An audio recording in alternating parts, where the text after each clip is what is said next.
පින්නතුනි ඊළඟට අපි සඳහන් කළ ආකාර දෙකකින් සතුට වෙනවා කොහොමද සමාධි වශයෙන් හා විපස්සනා වශයෙන් කියලා. ඒ දේශනාවටම කරුණු එකතු කරනවා නම් අද දේශනාවේදී සමාධි වශයෙන් කොහොමද කෙරෙන්නේ? ප්‍රීතිය සහිතව ධාන දෙකට සමවදිනවා. සමාධි වශයෙන් කෙරෙන්නේ ප්‍රීතිය සහිතව ධාන දෙකට සමවදිනවා. ඒ සමවදින ෂණයෙහි ඒ සංප්‍රයුක්ත ප්‍රීතිය හේතු කොටගෙන සිත සතුට වීම විශේෂයෙන් සතුට වීමකට ලක් වෙනවා. සංප්‍රයුක්ත ප්‍රීතිය හේතු කොටගෙන සතුට වීම විශේෂ වශයෙන් සතුට වීමක් බවට පත් වෙනවා. විපස්සනා වශයෙන් කොහොමද ප්‍රීතිය සහිතව ධාන දෙකටම සමවදිනවා මේ වෙලාවට කියලා සඳහන් කරනවා. ප්‍රීතිය සහිතව ධාන දෙකටම සමවදිනවා කියලා සඳහන් කරනවා. ඊළඟට මේ ධානයෙන් නැගිටලා මේ ධානයේ තියෙන ධාන අරමුණ ධානයෙන් ඉන්න පුජ්‍යලයකට තියෙන ධානයේ තියෙන ධාන අරමුණ විතරයි. එන පිළිතුරු මේ ධානයේ තියෙන ධාන අරමුණ විතරයි වෙන අරමුණක් නැහැ කියලා සඳහන් කරනවා.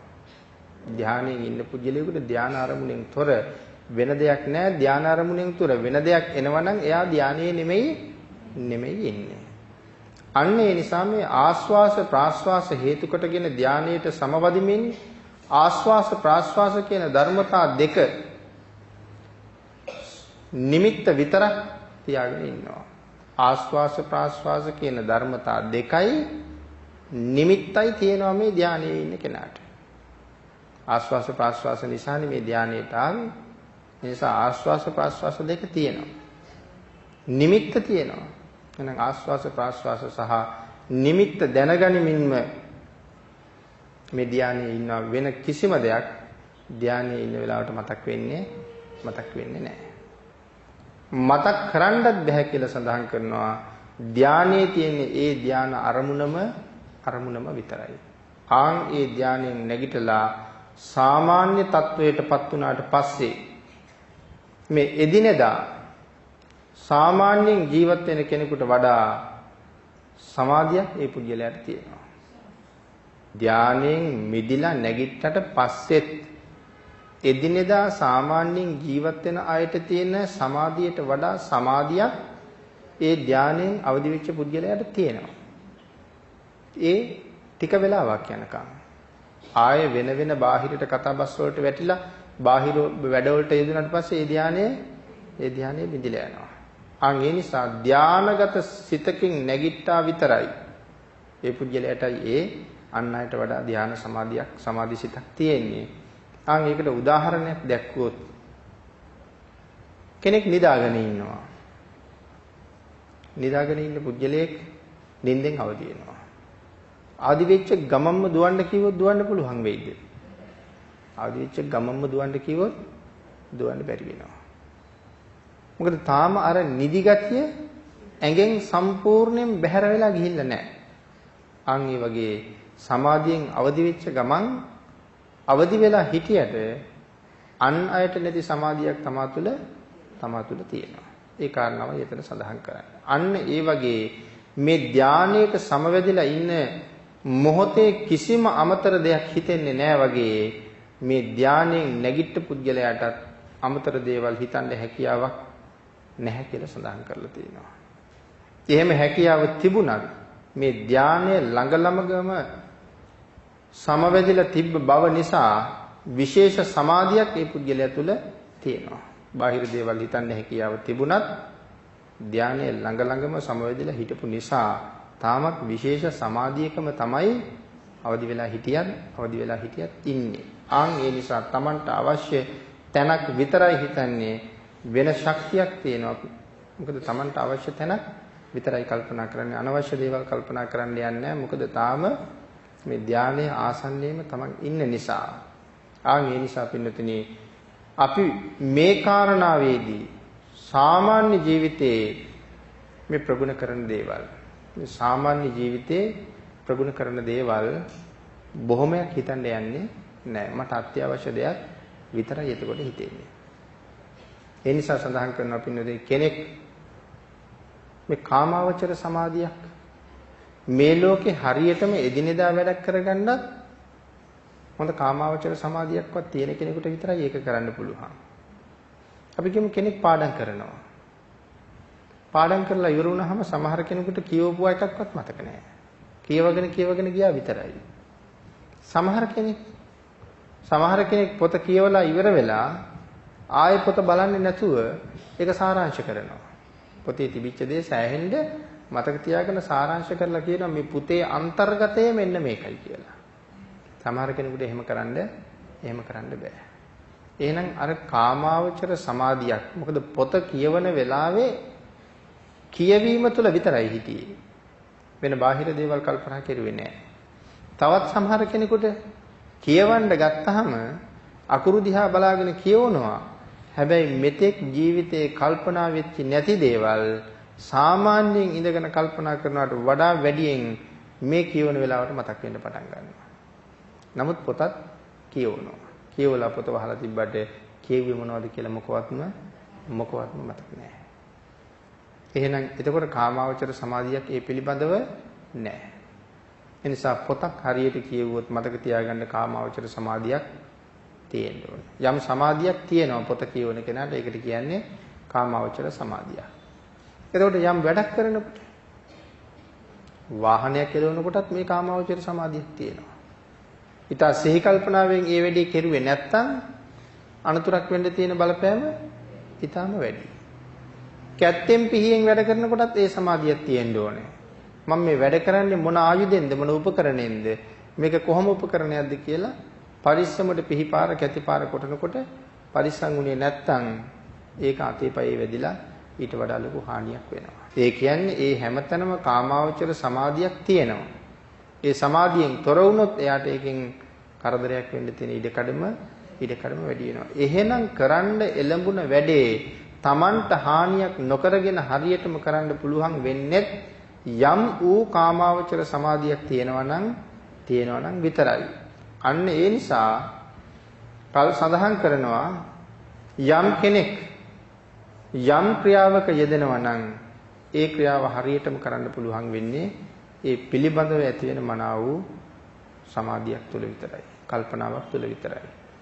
නමුත් ඒක කර ඉන්නකොට අපිට බාධා කරනවා සමහර කට්ටිය ඇවිල්ලා. හැබැයි මේ බාධාව එන්න පටන් ගත්තට පස්සේ මේ වැඩේ කරන්න බෑ. යම් කෙනෙක් අපි කියමු පාඩම් කර ඉන්නවා. පොතක් කියවනවා. හරිම රසවත්. නැගිටින්නෙම නැහැ. අඬ ගැහුවත් යන්නේ නැහැ. දැන් ඔන්න බඩගින්න ඇවිල්ලා. දැන් එයා බලපෑම් කරනවා බඩගිනි කියලා. කවුරු අඬ ගහලා නොගියත් දැන් පොත වහලා තියලා යනවා බඩගින්න බාධා කළා.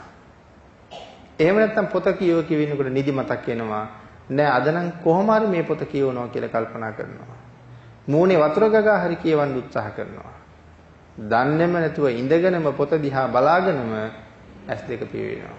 ආයෙ හැරෙනවා ආයෙ පිය වෙනවා. ඒ වෙලාවට කල්පනා කරනවා නෑ වහලා තියලා ගිහිල්ලා නිදා ගන්නවා කියලා. ඒ වාගේ නැත්නම් කෙනෙක් ඇවිල්ලා කතා කරනවා. අපි කියමු අපි පොතක් කියවනවා. අපි නැත්නම් බණක් අහනවා. ගෙදර කෙනෙක් ඇවිල්ලා ඉන්නවා අර එක්කෙනෙක් හම්බෙන්න ඇවිල්ලා ඉන්නවා. දැන් එතන ඉඳලා පොත කියවන්න පුළුවන්ද? මං කියනවා මං ටිකකින් එනකන් ඉන්න කියන්නේ කියලා. නමුත් හිත ඇතුලේ දැන් බලපානවා අර මිනිස්සයා මොනවා හිතයිද දන්නේ නැහැ. එයා මොනවා වගේ හදිස්සියකට ඇවිල්ලා තියෙනවද දන්නේ නැහැ. අපි හරි මාන්නක්කාරයි අහංකාරයි කියලා හිතෙයිද දන්නේ නැහැ. අතෙන්ට යන්නෙත් නැහැ පොතක් කියවනවා. නමුත් හිත මේ වගේ තර්කවලත් යෙදෙනවා. ඉතින් පොත කියුවට ඇති වැඩකුත් නැහැ. අර මිනිහා හම්බෙන්න ගියෙත් නැහැ. ඊට වඩා වහලා දාලා ගිහිල්ලා කතා කරලා එන එක හරි වටිනවා. ඒ වාගේ බාධා ජීවිතයට එළඹෙන අවස්ථාවලුත් තියෙනවා. ඒ මොකවත් බාධාවක් නැතුව කාමාවචර සමාධියකින් මේ වැඩේ කරගෙන ගියොත් ඒ වැඩේ හරියටම ලස්සනට නිමා කරලා තියෙනවා. හැබැයි හැමෝටම මේ කාමාවචර සමාධිය එන්නේත් නැහැ. ඒකයි මම කිව්වේ සමහර කෙනෙකුට මොනතරම් කියවපන් කොච්චර කිව්වත් මතක නැහැ. සමහර අය කියනවා බණ නම් අහනවා තමයි පැය දෙකේ තුනේ ඉඳගෙන. ඒ වුණාට මතක හිටින්නේ නැති එක තමයි තියෙන ප්‍රශ්නේ කියලා කියන අය ඕන තරම් ඉන්නවා. ධර්ම කාරණාව පිළිබඳ ලොකු ප්‍රීතියක් සහ උවමනාවක් නැහැ. වාඩි වෙලා හිටියට හිත තියෙන්නේ වෙන කොහෙවත්. ඒ හින්දා ඒ කාරණාව සම්පූර්ණ වෙලත් නැහැ. අන්න ඒ නිසා හරියටම සම්පූර්ණ කරගන්න නම් මේ කාමාවචර සමාධියකුත් අපිට අවශ්‍යයි. එතකොට එයින් මිදිච්ච සමාධිය කොයිතරම් ශ්‍රේෂ්ඨ වෙයිද? මේ නිසා සඳහන් කරනවා මේකත් ඊළඟට අපි මේ කතා කරන්නේ මේ කාමාවචර සමාධියට එහා ගියපු සමාධියක් ගැන. අපි කියවනේ කාමාවචර සමාධිය එහෙමනම් රූපාවචර සමාධිය කොහොම වෙයිද? නමුත් මේ කතා කරන්න හදන්නේ කාමාවචර සමාධිය ගැන නෙමෙයි රූපාවචර සමාධියක් ගැන. ඒ නිසා සඳහන් කරනවා මේ සමාධියට සමවැදිලා මේ කියන ධාන මට්ටම් දෙකෙන් එකකට සමවැදිලා එයින් නැගිට ගමන්ම විදර්ශනා කරන්න තියෙන ශක්තිය වැඩි කියලා. ධර්මයේ විමසන්න තියෙන ශක්තිය වැඩි. මොකෙකට සමවැදිලාද? ධාන මට්ටම් ප්‍රථමයේ හෝ දෙවනේ. මේ ධාන මට්ටම් දෙකෙන් එකකට සමවැදිලා එතන ඉඳලා විදර්ශනා කරන්න තියෙන ශක්තිය ඊටාම වැඩි. මේ සමාධියට සමවැදිලා සමාධියෙන් අවදි වෙච්ච කෙනෙකුට විදර්ශනාව දියුණු කරගන්න තියෙන හැකියාව ඊටාම ඉහළයි කියන කාරණාව මෙතන පැහැදිලි කරනවා.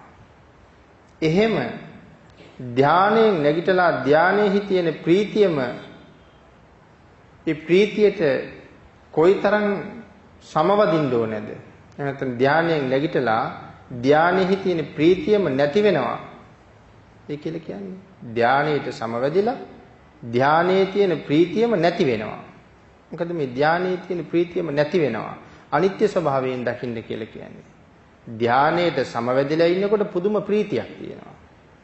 නමුත් ඒ ධානයේ ඇතුලේ ඉඳලම කල්පනා කරන්න ඕනේ මේ ප්‍රීතිය නැති වෙනව නේද? මේක ෂය වෙනව නේද? මේක හිතින් බලන්න පුළුවන් වෙනවා.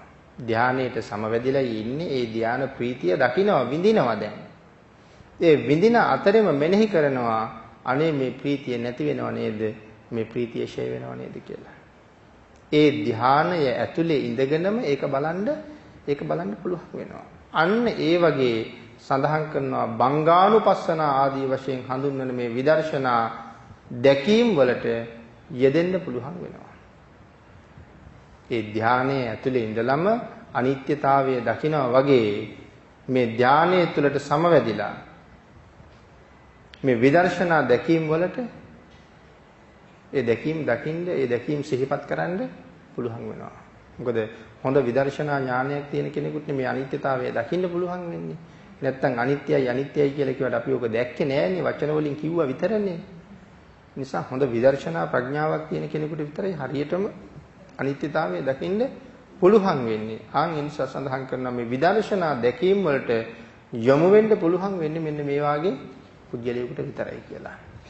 අන්න ඒ විදර්ශනාව සහිත ෂණයෙහි ඒ ධාන සංප්‍රයුක්ත ප්‍රීතිය අරමුණු කරලා සිත සතුටු කරනවා. ධාන සංප්‍රයුක්ත ප්‍රීතිය අරමුණු කරලා ධානයට සමවැජිච්ච ප්‍රීතිය අරමුණු කරලා ඒ සිත ඒ පුද්ගලයා විසින් සතුටටපත් කරනවා. අන්න ඒකට කියනවා විදර්ශනා වශයෙන් සතුටු වීම කියලා.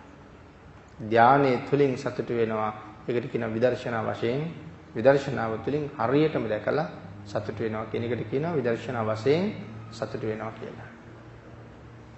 ඊළඟට පිළිතුරේ මේ කලින් මේ ධානයේ තුල ඉන්න වෙලාවේ මේ ප්‍රීති පටිසංවේදී සුඛ පටිසංවේදී කියපු තැන්වලදී ධානයේ තුලදී සමත වශයෙන් තමයි සතුට වෙන්නේ. ධානයේ තුලදී මේ සතුට වෙන්නේ සමත වශයෙන් කියලා සඳහන් කරනවා. ධානයෙන් නැගිටලා මේ ප්‍රීතිය කියන ධර්මතාවයේ දිහා බලලා ඒ සතුටත් දැනගනිමින්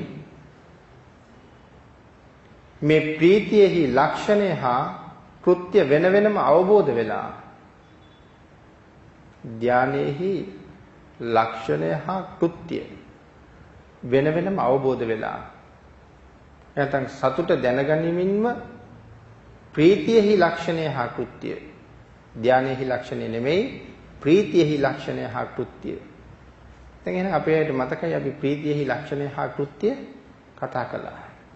ප්‍රීතියේ ලක්ෂණ දෙකක් පිළිබඳව කතා කළා. සාමාන්‍ය ලක්ෂණයයි මේ පොදු ලක්ෂණය සහ අනිත්‍ය ලක්ෂණය. එහෙම ලක්ෂණ දෙකක් ගැන අපි සඳහන් කළා. මේ සඳහන් කරන්නේ ප්‍රීතියෙහි ලක්ෂණය කියලා මේ සඳහන් කරන්නේ ඒක. වෙන වෙනම අවබෝධ වෙලා ඒ ධර්මතාවයන් මේ ලක්ෂණ වලින් යුක්තයි මේ කාර්යයන් ඒ ප්‍රීතිය තුලින් කෙරෙනවා කියලා කල්පනා කරලා මේ ලක්ෂණ වලින් යුක්තයි මේ කාර්යයන්ගෙන් යුක්තයි ආදී වශයෙන් වෙන වෙනම ඒ කාරණාව අවබෝධ කරනවා. මේ අවබෝධ කරන ස්වභාවය තුල නිට්ටය නැහැ. අපි අනිත්‍ය ස්වභාවයක් සාමාන්‍ය ලක්ෂණයක් පොදු ලක්ෂණයක් කතා කළානේ. එහෙම අවබෝධ වෙලත් මේක නිට්ටය නැහැ. මේක නැති වෙනවා. මේක කැඩෙනවා. මේක බිඳෙනවා. මේක වයසට යනවා කියන කාරණාව වැටහෙද්දී සඳහන් කරනවා විපස්සනා වශයෙන් අරමුණු වෙන බව සඳහන් කරනවා. ප්‍රීතියෙහි කෘත්‍යයයි ප්‍රීතියෙහි ලක්ෂණයයි අවබෝධ කරමින් ප්‍රීතිය දකිමින් ඒ පුජ්‍යලයා කටයුතු කරන වෙලාවේ ඊළඟට විදර්ශනාව තුළින්ම එයාට වැටහෙන්න පටන් ගන්නවා ඒත් එක්කම මේ ප්‍රීතිය නিত্য නෑ පොදු ලක්ෂණේ වැටහෙන්න පටන් ගන්නවා. එහෙමනම් මේක නিত্য නෑ මේක නැති වෙනවා මේක කැඩෙනවා. මේ දේ විනාශ වෙලා යනවා. ඒ වගේම මේක බිඳෙනවා. වයසට යනවා කියලා කියන්නේ ටික ටික මේක ෂය වෙලා යනවා කියන කාරණාව වැටහෙන්න පටන් ගන්නවා. එහෙම වැටහෙද්දී විපස්සනා වශයෙන් අරමුණු වෙන බව සඳහන් කරනවා. මේ වැටහීම අරමුණු වීම වෙන්නේ මොකක් වශයෙන්ද? විදර්ශනා වශයෙන්. සමාදහං චිත්තං ප්‍රථම ධාන වශයෙන් අරමුණෙහි සිත සමව බැඳිලා තියෙනවා. සමාදහං චිත්තං ප්‍රථම ධානයේ වශයෙන් අරමුණෙහි සිත බැඳිලා තියෙනවා. එක්ස්ප්‍රෙස් කරලා තියෙනවා කියන එකයි එතන සඳහන් කරන්නේ. මෙතන පින්නතින ඒතර සමාදහං. මොකද්ද මේ සමාදහං කියලා කියන්නේ? සම ලෙස බැඳ තැබීම. සමාදහං චිත්තං සිත සම ලෙස බැඳ තැබීම කියන ඒ කාරණාවෙන් සමාධියටපත් වෙනවා. කොයි වගේද? මෙන්න මේ ප්‍රභේද දෙක සඳහන් කරනවා. ප්‍රභේද දෙක කියලා තියෙනවා. ධානයෙන් නැගිටලා ධාන සංප්‍රයුක්ත සිත නැති වෙනවා බිඳෙනවා. ධානයෙන් නැගිටලා ධාන සංප්‍රයුක්ත කියන්නේ ධානයේ සහිත සිත කොයි වගේද? නැති වෙනවා බිඳෙනවා වයසට යනවා කියන මේ කාරණාවේදී මේ කාරණාව මනාව අවබෝධ වෙන වෙලාවේදී විදර්ශනාවක් ලැබෙනවා. මේ කාරණාව අවබෝධ වෙනකොට විදර්ශනාවක් ලැබෙනවා. ඒ කියන්නේ මේ අනිත්‍ය ස්වභාවය අවබෝධ වෙනකොට විදර්ශනාවක් ලැබෙනවා. ඒ විදර්ශනාව තුළින් තමයි අවබෝධ වෙන්නේ. ඒ විපස්සනාව තියෙන වෙලාවේ හිතේ ඒකාග්‍රතාවයක් තියෙනවා. විදර්ශනාවෙන් යුක්ත වෙලාවේ හිතේ ඒකාග්‍රතාවයක් තියෙනවා. හැබැයි ඒ ඒකාග්‍රතාවය වැඩි වෙලා තියෙන්නේ නැහැ කියලා සඳහන් කරනවා. ඊටාම ශනිකයි. ඒ ශනිකයි කියන වචනේම සඳහන් කරනවා මේ විදිහට කණික චිත්ත ඒකග්ගතා කියලා එක සඳහන් කරනවා. ඒ විදර්ශනාව තියෙන්නේ ඊටාම ටික වෙලාවයි. කණික චිත්ත ඒකග්ගතා ශනිකයි කියලා සඳහන් කරන්නේ ඒකයි. ඊටාම සුළු මොහොතක් ලැබෙන එකඟතාවයක්. ඒ නිසා ඒ මොහොතින් මොහොත ලැබෙන සිතෙහි එකඟතාවයේ වශයෙන් අරමුණෙහි සිත කුසල පක්ෂයේ පිහිටවනවා. සිත කුසල පක්ෂයේ පිහිටවනවා. සම කියලා කියන්නේ කුසල පක්ෂයේ. එතන සම කියන වචනයෙන් කියන්නේ කුසල පක්ෂයේ. එහෙම නැත්නම් හොඳ ආකාරයේ. සම කියලා කියන්නේ කුසල පක්ෂයේ නැත්නම් හොඳ ආකාරයේ. විෂම කියලා කියන්නේ අකුසල පක්ෂයේ වැරදි ආකාරයේ. ඒ නිසා මෙතන සඳහන් කරනවා මේ සිත සමව තියලා. ඒ කියන්නේ හිත කුසල පක්ෂයේ තියලා සමාදහං චිත්තං අස්සසිස්සාමීති යන ආකාරයෙන් හික්මෙනවා. එතකොට සමාදහං චිත්තං කියලා කියන්නේ හිත කුසල පක්ෂයේ තියලා කුසල් සහිතව අස්සසිස්සාමීති ආස්වාස කරමින් හික්මෙනවා. හිත කොහෙද තියලා තියෙන්නේ? දැන් කුසල පක්ෂයේ හිත තියලා ආස්වාස කරමින් හික්මෙනවා කියන එකයි කියන්නේ. මේ සමව තබනවා කියන එක පින්නතුනි සඳහන් කරනවා තීන මිද්දේට යන්නෙත් නැහැ. එතකොට හිත කුසල පක්ෂයේ තිබ්බ කියලානේ කිව්වේ. තීන මිද්දේට ගියා නම් අකුසල පක්ෂයේ. එතකොට තියෙන්නේ විෂම පක්ෂයේ. නීවරණනේ. එහෙමනම් හිත සමව තැබුවා කියලා කියහම තීන මිද්දේට යන්නෙත් නැහැ, උද්දච්චයට යන්නෙත් නැහැ, පහළට නැමෙන්නෙත් නැහැ, උඩට එසවෙන්නෙත් නැහැ කියන එක එතන සඳහන් කරනවා. මේ සමව බලනවා කියලා මේකට කියනවා. සමව තියලා තියෙනවා. ඊළඟට සඳහන් කරනවා ඒ නිසාම සමාධිස්සවා උක්කංශ ගමනේන ආනෙන්ජ පත්‍ය සම්මදේව තිතං හෝති. සමාධිස්සවා උක්කංශ ගමනේන ආනෙන්ජ පත්‍ය සමාදේව තිතං හෝති. ආනෙන්ජපත්ති. මෙතන ආනෙන්ජපත්ති කියලා කියන්නේ නොපැකිලෙන තත්වයටපත් වෙනවා කියන එක. ආනෙන්ජයි කියලා කියනවා නොපැකිලෙන තත්වයටපත් වෙනවා.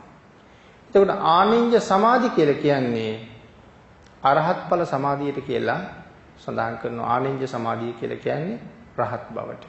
පැකිලෙන්නේ නැහැ.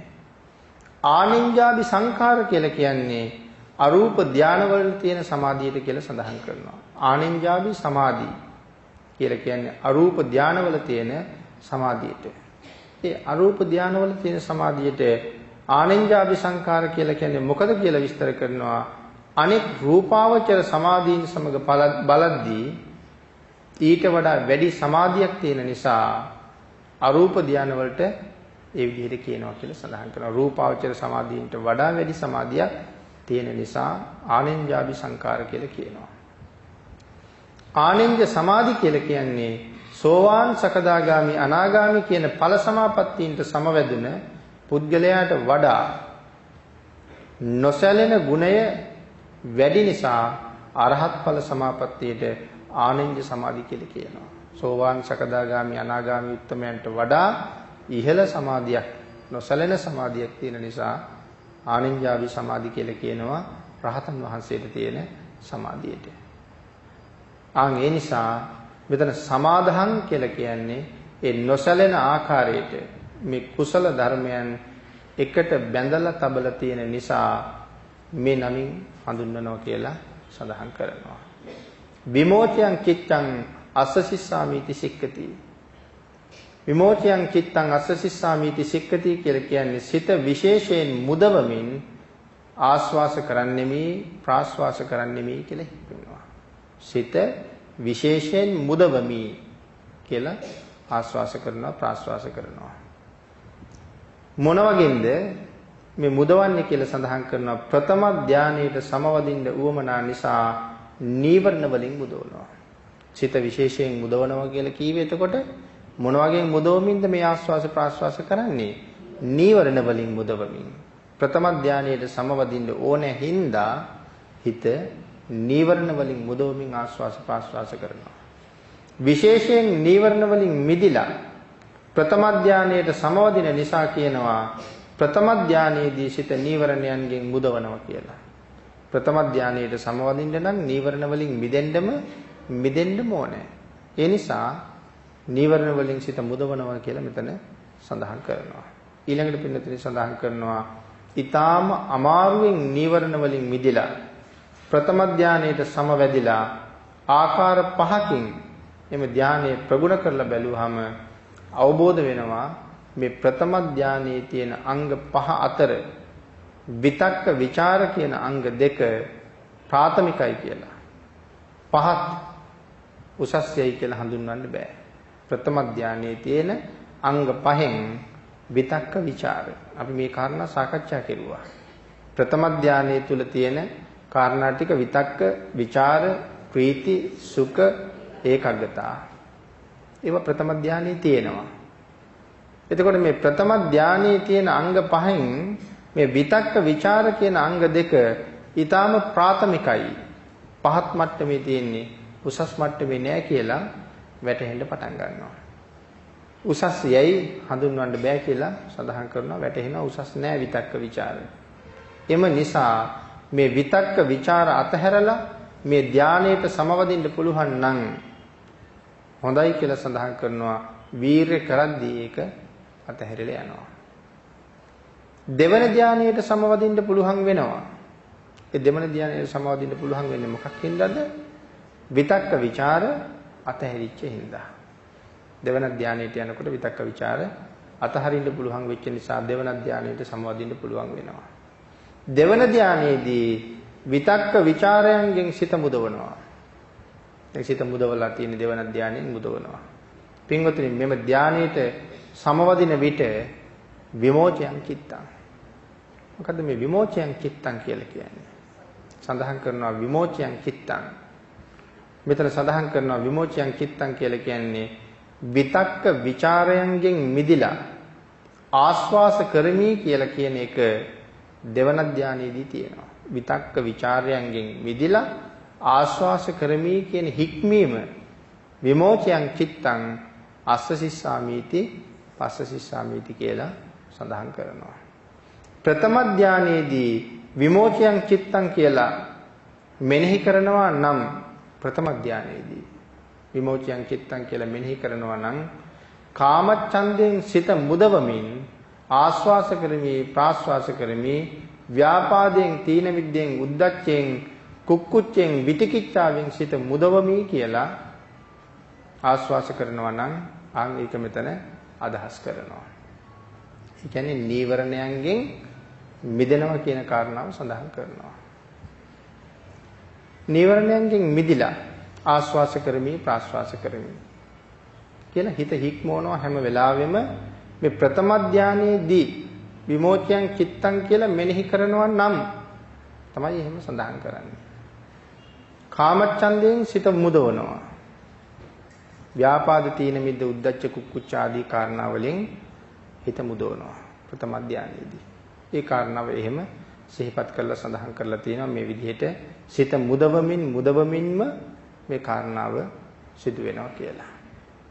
ඊළඟට මේ භාවනා ක්‍රමයේදී භාග්‍යතුන් වහන්සේ මේ පැහැදිලි කරලා දෙන ආකාරයන් ඒක ආකාරයෙන් අපිට මනාව පැහැදිලි වෙන්නේ මේ ඉදිරි ගමන හරියටම සම්පූර්ණ කරගන්න නම් මෙන්න මේ නීවරණ කියන කාරණාව මනාව අපි හඳුනා ගන්න ඕනේ.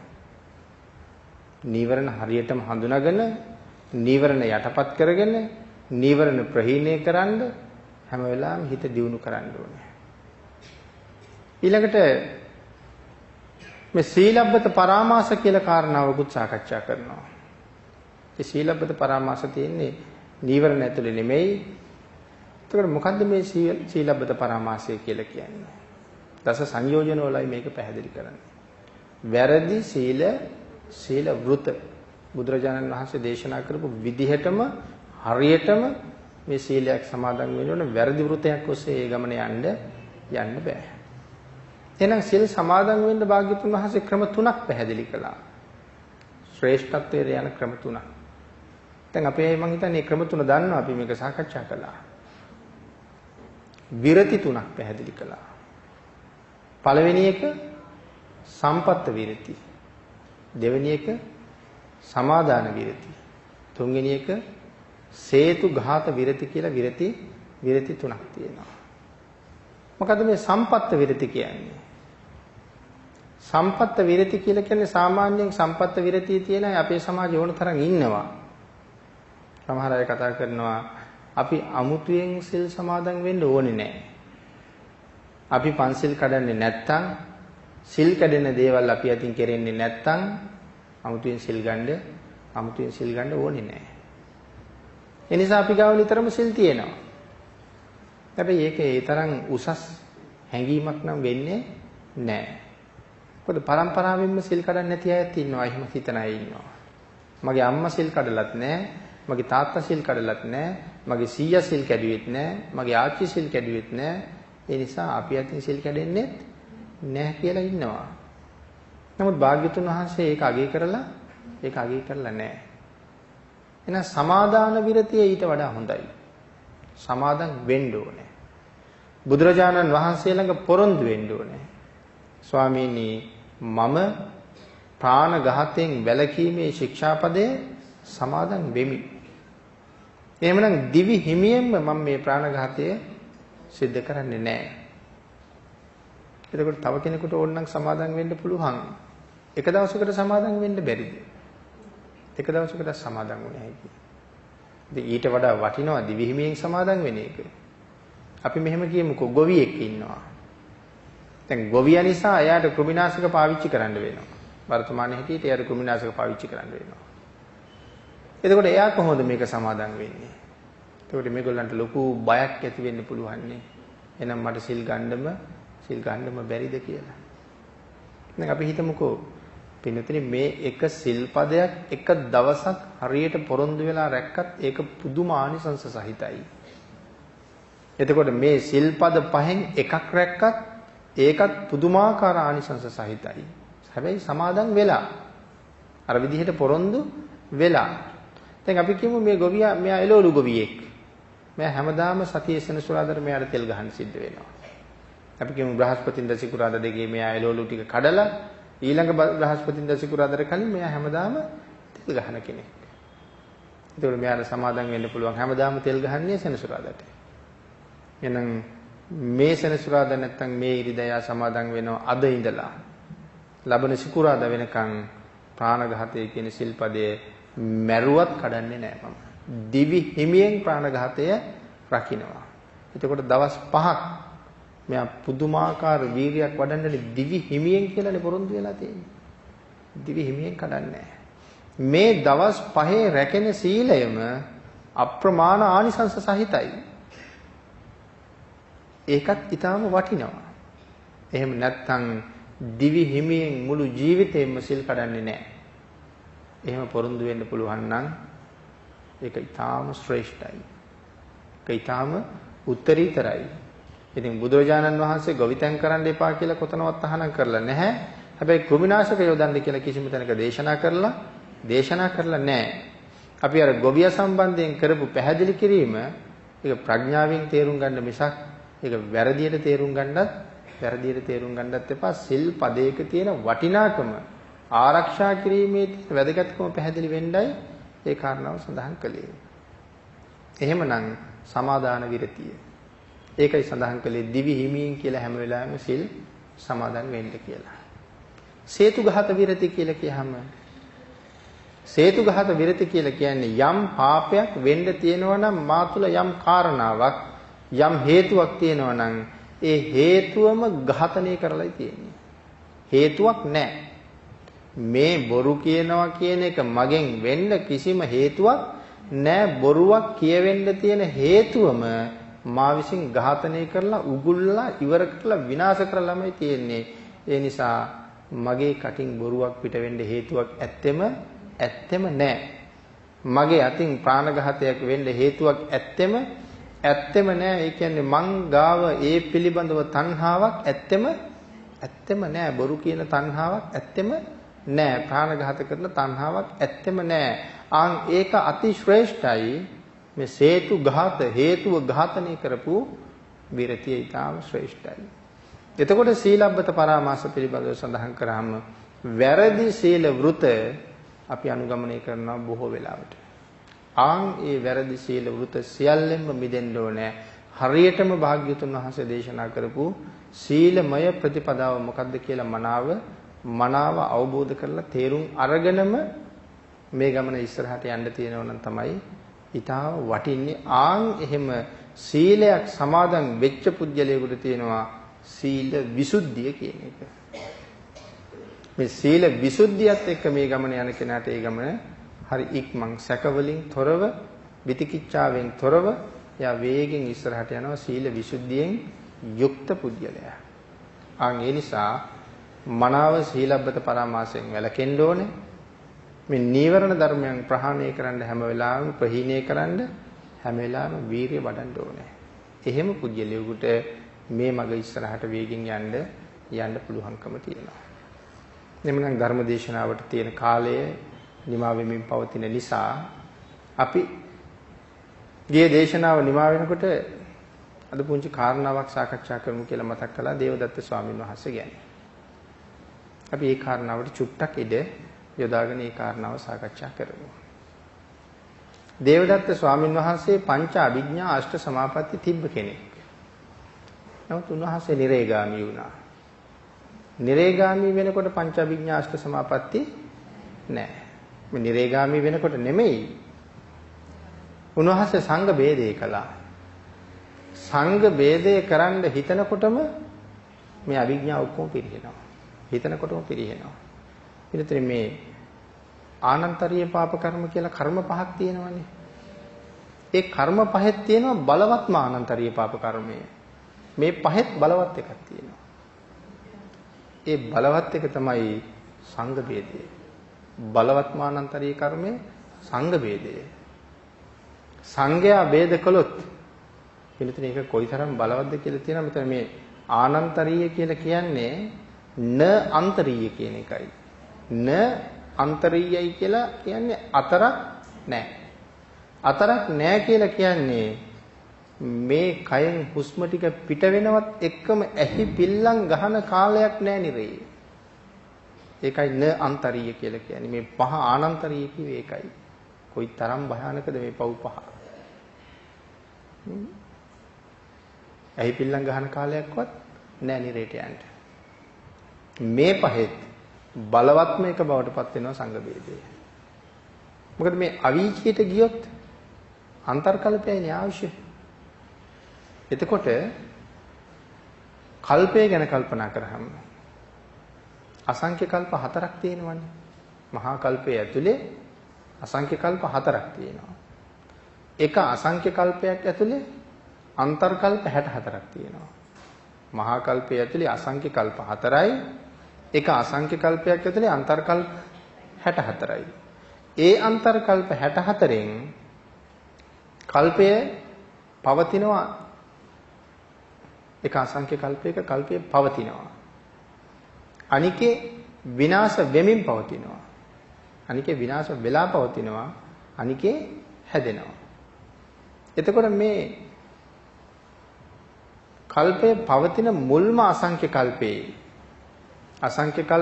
මුල්ම අන්තර්කල්පයේ ඇතුලේ කෙනෙක් සංඝ ભેදය කරගත්තොත් වැටහුණ අධි කාරණාව. කල්පය මිනිස්සු ජීවත් වෙන අසංඛ්‍ය කල්පයේ අන්තර්කල්ප 64ක් තියෙනවනේ අසංඛ්‍ය කල්පය ඇතුලේ. ඒකේ පළවෙනිම අන්තර්කල්පයේදී යම් කෙනෙක් අතින් සංඝ ભેදයක් වුණොත් අවීචියටනේ යන්නේ. එතකොට මේ අවීචියේ ආයුෂ තියෙන්නේ අන්තර්කල්පයයි. එතකොට පළවෙනි අන්තර්කල්පයේ ගෙවුනහම එයා අවීචියෙන් මිදෙන්න ඕනේ. අන්තර්කල්පයනේ ආයුෂ අවීචියේ. සඳහන් කරනවා අවීචියට ගියපුවා එහෙම නිදහස් වෙනවා. ආය අවීචියට යනවා. එක්ක තිරිසන් ආත්මික හරි, പ്രേත ආත්මික හරි ඉඳලා අපව අවීචියට යනවා. හැබැයි සංඝ ભેදයේ වාගේ කර්මයක් කරපු කෙනා පළවෙනි අන්තර්කල්පයේ අවීචියට ගියොත් අන්තර්කල්ප 64ම අවීචියේ ඉන්නවා. අන්න ඒ තරම් ගැඹුරුයි කියලා සඳහන් කරනවා. මිදෙන්න බෑ. එතකොට දේවදත්ත ස්වාමීන් වහන්සේ මේකත් කළා. සංඝයා ભેද කරන්න හිතනකොටම අර ධානා විඥා ඔක්කොම බිඳුනේ ඇයි? මොකද මෙයා තීරණය කරනවා මං යනවා බුදුරජාණන් වහන්සේ ගාවට. ගිහිල්ලා මං බුදුරජාණන් වහන්සේගෙන් වර පහක් ඉල්ලනවා. භික්ෂුව යාව ජීවම නැත්නම් මුළු ජීවිත කාලෙම පාංශුකුලික විය යුතුයි. මුළු ජීවිත කාලෙම පිණ්ඩපාතික විය යුතුයි. මස් මාංශ වලින් තොර විය යුතුයි. ඒ වගේම රුක්ක මූල සේනාසනම පරිහරණය කළ යුතුයි. මේ වාගේ වර පහක් මම බුදුරජාණන් වහන්සේගෙන් ඉල්ලනවා. එතකොට දේවදත්ත ස්වාමීන් වහන්සේ දන්නවා බුදුරජාණන් වහන්සේ මේ වර පහට අවසර දෙන්නේ නැහැ කියලා. මෙයා අවසර වර පහ ඉල්ලන්න යන්නේ අවසර දෙන්නේ නැති බව දැනගෙනමයි. එතකොට මෙයා ඒකට තව භික්ෂුන් වහන්සේලා වගේක් හදාගත්තා. ඒ හදාගත්ත භික්ෂුන් වහන්සේලා කීපනමක් ඉන්නවා සාකච්ඡා කරලා මම ගිහිල්ලා මේක ඉල්ලනවා. එතකොට මේක අනුමත කරන්නේ නැහැ. එතකොට මං සංඝයාට ගිහිල්ලා මේක කියනවා. භාග්‍යතුන් වහන්සේ මේක අනුමත කරන්නේ නැහැ. ඒක වැරදි කියලා. එතකොට මගේ කාරණාවට පහදින පිරිසක් ඉන්නවා. ඒ පිරිස අරගෙන මම එනවා. කියලා අරගොල්ලොත් එක්ක සාකච්ඡා කරලා යන්නේ. එතකොට මේ පිරිසක් අරගෙන ගියානේ. එහෙම තීරණය කෙරුවේ භාග්‍යතුන් වහන්සේට එරෙහි වුණානේ. එරෙහි වෙලා තමයි ගිහිල්ලා සංඝයාගේ පරිහරණය ඉල්ලනවා. බුදුරජාණන් වහන්සේගෙන් ඉල්ලනවා ස්වාමීනි ඔබ වහන්සේ විවේක ගන්න මේ සංඝයා මම බලා ගන්නම් කියලා. භාග්‍යතුන් වහන්සේ ඒ වෙලාවේ දොස් කීවා. දොස් කියලා තියෙන්නේ නිකම් නේ කෙලතොල්ලා කියලා. සරියුත් මුගලන් දෙනමටවත් සංඝයාගේ පරිපාලනය දෙන්නේ නැතිකොට ඔබ වගේ කෙලතොල්ලෙකුට කොහොමවත් දෙන්නේ නැහැ කියලා. පිරිස ඉස්සරහ පිටිනේ කීවේ. විශාල ලැජ්ජාවක් ඇති වුණා. කෙලතොල්ල කියන්නේ කාටද? කෙලතොල්ල කියන්නේ මන්ද මානසිකයට. උම්මත්තකයා මන්ද ප්‍රඥකයා. මේ ප්‍රඥාව නැති හින්දා මන්ද මානසික නිසා තමයි කට ඇරෙන්නේ. දැන් බුදුරජාණන් වහන්සේ ගාව ඇවිල්ලා මේ වාගේ සැලසුම් සහගතව මෙච්චර පව් බව දැනගෙන කට අරින්න හිතුනේ මන්ද ප්‍රඥා හින්දා. එතකොට දැන් දේවදත්ත ස්වාමීන් වහන්සේ කියන්නේ අපි කතා කරන හැටියට මන්ද ප්‍රඥෙක්ද? අභිඥාලාභී. මේ වෙනකොට සිල් බිඳිලාද? නෑ, පරාජිකා වෙලා නෑ. කොතනවත් උන්වහන්සේ හොරකම් කරලා නෑ. කාමසේවනය කරලා නෑ. මිනිස්සු මරලා නෑ. නැතිගුණ කියලා නෑ. තාම පිරිසිදු සිල් මත ඉන්නේ. පිරිසිදු කියන්නේ උපසම්පදාවෙන් පරාජිකා නෑ. පරාජිකා නැතුව ඉන්න කෙනෙකුටයි මේ මන්ද ප්‍රඥා කියලා කියන්නේ. ඇයි සම්මා සම්බුදුරජාණන් වහන්සේ ළඟ සැලසුම් සහිතව ඇවිල්ලා කට හැරියේ? හොඳ ප්‍රඥාවක් නැති නිසා. ඒ මන්ද ප්‍රඥාට කට ඇරෙනවා.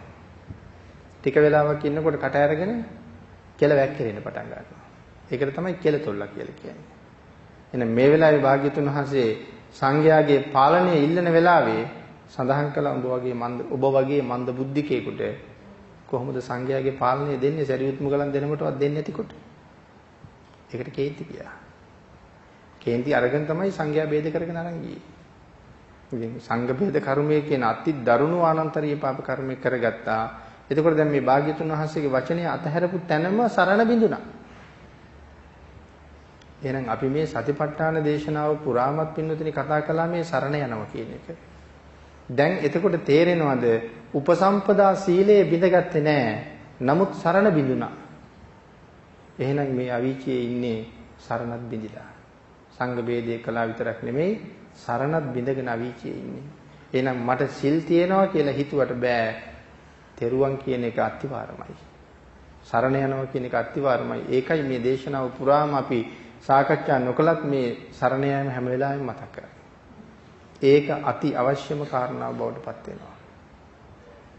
එහෙනම් උන්වහන්සේගේ අභිඥා සියල්ලම සංඝ ભેදේ කරන්න හිතනවත් එක්කම ඉවර වෙලයි තියෙන්නේ.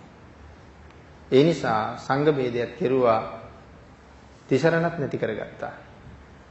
ඒ නිසා තමයි අවීචියට ගිහිල්ලා ඉන්නේ. උන්වහන්සේ අවීචියට යනකොට අන්තර්කල්ප නැත්නම් මේ අසංඛ්‍ය කල්පයෙන් අන්තර්කල්ප 50 ගාණක්ම ඉතුරුයි තව. එහෙනම් උන්වහන්සේ අවීචියෙන් මිදෙන්නේ නැහැ. ඉතුරු අන්තර්කල්ප 50 ගාණම ඉවර වෙනකම්. නැත්තම් අවීචියට ගියපු අනික් අය අන්තර්කල්පයෙන් අන්තර්කල්පයට වෙනස් වෙනවා. දේවදත්ත ස්වාමීන් වහන්සේට එහෙම වෙනස් වෙන්න හේතුවක් නැහැ. ඒ තරම් දීර්ඝ කාලයක් නිශ්චලව දුක් විඳින්න සිද්ධ වෙලා තියෙනවා. භාග්‍යතුන් වහන්සේට කරදර කරපු නිසා, සංඝයා ભેද කරපු නිසා, තිසරණ බිඳගත්ත නිසා. ඒ නිසා ඒක ඊටාම අවසනාවන්ත තත්වයක් කියලා සඳහන් කරනවා. ඊළඟට පින්නතින් තවත් වටිනා කාරණාවක් මේකත් එක්කම අපි සඳහන් කරලා යමු. මේ දේවදත්ත ස්වාමීන් වහන්සේටම අදාළවමත් මේක සාකච්ඡා කර හැකි. මේක ඔබට හරි වටිනවා. සරියුත් මුගලන් දෙනම වහන්සේ එක අවස්ථාවක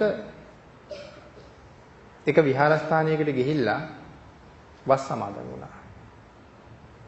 වස් සමාදන් වෙලා මේ කෝකාලික භික්ෂුව. ඒ භික්ෂුන් වහන්සේට කීවා අපි දෙන්න මෙහෙ ඉන්න බව කාටවත් කියන්න එපා. සරියුත් මුගලන් දෙනම වහන්සේ මෙහෙ වස්වසල බව කාටවත් කියන්න එපා. ඒ කීවට පස්සේ කෝකාලික ස්වාමීන් වහන්සේ වස්තුම් මාසෙම කාටවත් කීවේ නැහැ. මම ඉන්න තැන වස්වසල ඉන්නේ අහවල් දෙන්නයි කියලා කීවේ නැහැ. හැබැයි කියන්න එපා කිව්වේ වස් කාලේනේ. වස් කාලේ ඉවර වෙනකොටම කිව්වා. ආන් සරියුත් මුගලන් දෙනම වහන්සේ වැඩ ඉන්නවා. ගිහිල්ලා වැඳගන්න, දම් පූජා කරන්න, පරිස්කාර පූජා කරන්න කිව්වා. හැබැයි කීවේ යටිහිතේ අරමුණක් තියාගෙන උන්වහන්සේලාට පූජා කරනවා ඔක්කොම උන්වහන්සේලා මෙහි තියලයි. ඒ ප්‍රත්‍ය ලෝභයෙන් ඒක කීවේ. ඊට පස්සේ උන්වහන්සේලා දෙන්න බැලුවා මේ මිනිස්සු එන්න පටන් ගත්තා වැල නොකඩී. පූජා කරන්න පටන් ගත්තා. ප්‍රතික්ෂේප කරුවා ඔක්කොම. එකක්වත් ගත්තේ නැහැ. කෝකාලික භික්ෂුවට දුන්නෙත් නැහැ. අපිට එපා මේ ස්වාමීන් වහන්සේට පූජා කරන්න කියලා කීවෙත් නැහැ. උන්වහන්සේලා ගත්තෙත් නැහැ. අමනාපයක් ඇති වුණා Tamanට දුන්නේ නැති හින්දා. උන්වහන්සේලා ගත්තේ නැති එක ගැන නම් කල්පනා කරුවා උන්වහන්සේලා දෙන බොහොම අල්පේච්ච හින්දා ගන්න නැතුව ඇති. නමුත් මට දෙන්න තිබ්බනේ. ඒකට අමනාපයක් ඇති වෙලා අර කාරණාව ගැන අරහිම කල්පනා කරුවා. වෙනත් නගරයකදී දැක්කා මිනිස්සු ඇවිල්ලා පූජා පවත්වනවා උන්වහන්සේලා පූජා ඔක්කොම බාරගත්තා. වෙන නගරයක. ඒ වෙලාවේ තමයි කේන්තියක් ඇති කරගත්තේ. එහෙනම් මට ඒ සම්පත් හම්බ වෙයි කියලා ඊර්ෂ්‍යාවට තමයි මං ඉන්න තැන බාරගත්තේ නැත්නම් එහෙනම් දැන් අර බාරගන්නේ.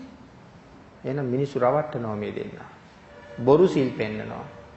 බුදුරජාණන් වහන්සේට ගිහිල්ලා කිව්වා ස්වාමීනි ඒ සරියුත් මුගලන් දෙන්න ගාව පාපිච්ච අදහස් තියෙනවා කියලා. මිනිස්සු රවට්ටනවා බොරු සිල් පෙන්නනවා අතන එපා කියලා ආන් මෙතන බාරගත්තා. ආන් ඒ වෙලාවේ බුදුරජාණන් වහන්සේ සඳහන් කළා එහෙම කියන්න එපා කියලා. එපා කියනකොට කිව්වා නෑ පාපිච්චයි කියලා. එතකොට වань එපා කියන එහෙම කියන්නේ එපා කියනකොට නෑ කියලා කිව්වේ. එතකොට අර අපි මුලින් කතා කරපු වචනයක් තිබ්බ මතකද අපේ ඇයිද? භාග්‍යවතුන් වහන්සේ දන්නාසේක. දැන් එහෙනම් උන්වහන්සේ නෑ කියපු ගමන් නෑ ඔබ වහන්සේ දන්නේ මම දන්නවා පාපිච්චයි කියලා වාගේ. එතනම සරණ බිඳුන භාග්‍යවතුන් වහන්සේගේ ශ්‍රී දැස ඉස්සරහ පිට නම් මුකුත් දෙන්නේ නෑ. නොපිනී යනකොටම අර ගෙඩි හැදිලා උන්වහන්සේත් එහෙමම සරණ බිඳගෙන අවීචියට. මම කිව්වා අපි පින්දුතුන්ටත් වටින කාරණාවක් එතන තියෙනවා කියලා. එතකොට මේ කිසිම කෙනෙකුගේ ಗುಣ කියලා භාග්‍යතුන් හසේ දේශනා කරලා තියෙනවා ಗುಣ කියලා ප්‍රත්‍ය පිළිගන්වනවා නම් ඒක දැනගත්තොත් නම් බාර ගන්න එපා කියලා. ಗುಣ නැති වෙනවා. එහෙමනම් අපි කෙනෙකුට කියන්න පුළුවන් අහවල් ස්වාමීන් වහන්සේ අහවල් දිහාට වැඩලා ඉන්නවා. අහවලා මේ හරි සිල්වත්, හරි ගුණවත්, බොහෝම භාවනා යෝගීව වැඩ ඉන්න කෙනෙක්. ඕගොල්ලොත් යන්න ගිහිල්ලා මොනවා හරි පූජා කරගන්න. පූජා කරලා පින් ලබා ගන්න කියලා ಗುಣ කියලා පූජා කෙරෙව්වොත් ඒ ස්වාමීන් වහන්සේ දන්නවා නම් මේ ඒවල තියෙන්නේ මෙහෙමයි කියලා ඒ ප්‍රත්‍ය පිළිගන්න එපා කියලා දේශනා කරලා තියෙනවා. එහෙමනම් අපි ඇතුළත් එහෙම දේවල් වෙනවා නම් අපි ඇතින් එහෙම නොවෙන්න ඕනේ. ಗುಣ කියලා පූජා කරවන්න හොඳ නැහැ. කැමති කෙනෙක් පූජා කරයි. ಗುಣ කියලා පූජා කරවන්න, ಗುಣ කියලා දන් දෙවවන්න, ಗುಣ කියලා සිව්පසේ දෙන්න හොඳනේ නැහැ. එහෙනම් ඒ කාරණාව තමයි අපිට වටිනවා කියලා සඳහන් කරපු කාරණාව.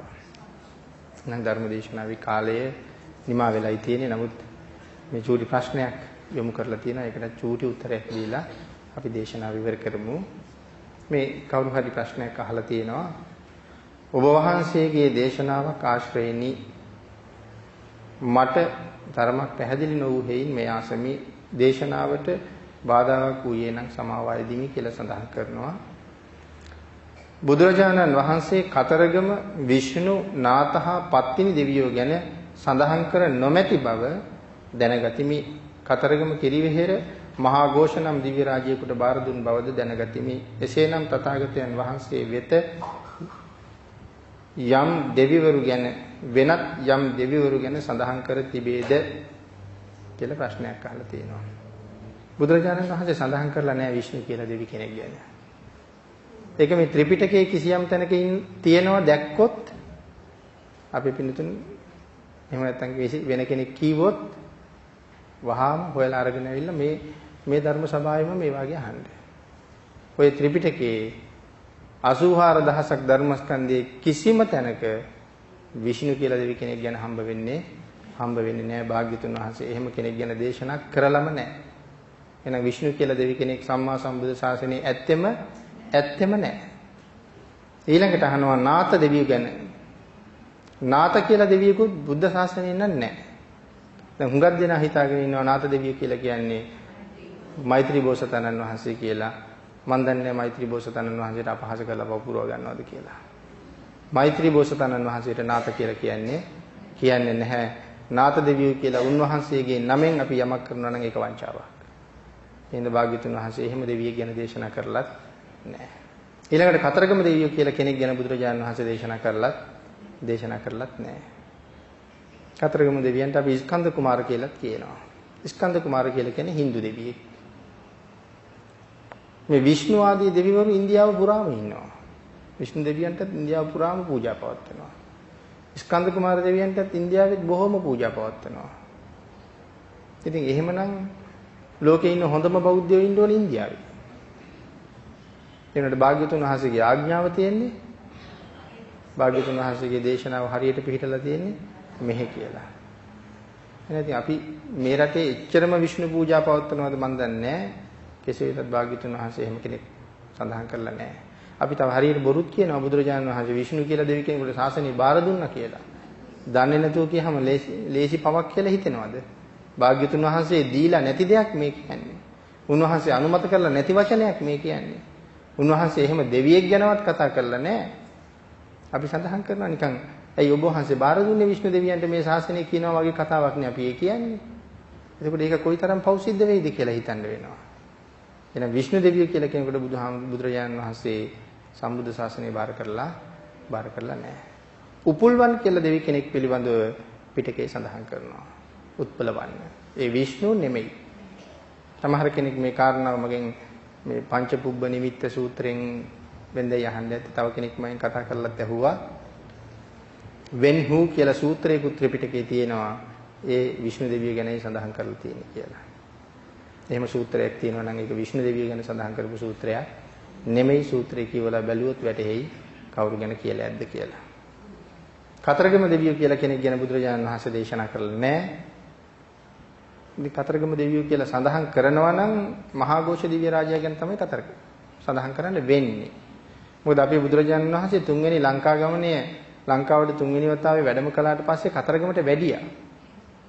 කිරිවෙහෙර පිහිටවල තියෙන තැන භාග්‍යතුන් වහන්සේ සමාධියට සමවැදුණා.